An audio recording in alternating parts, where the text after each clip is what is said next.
tear gas and rock-throwing protesters.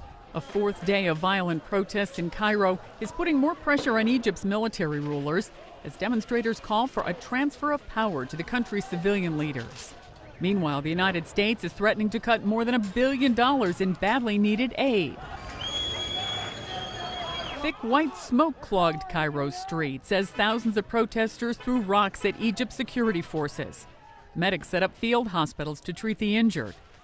The latest clashes were brought on by young people protesting a soccer riot that killed 74 people.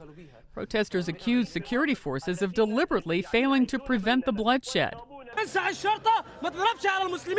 While the protesters have been the most vocal in their demands that the military step down, they have been increasingly joined by politicians and lawmakers.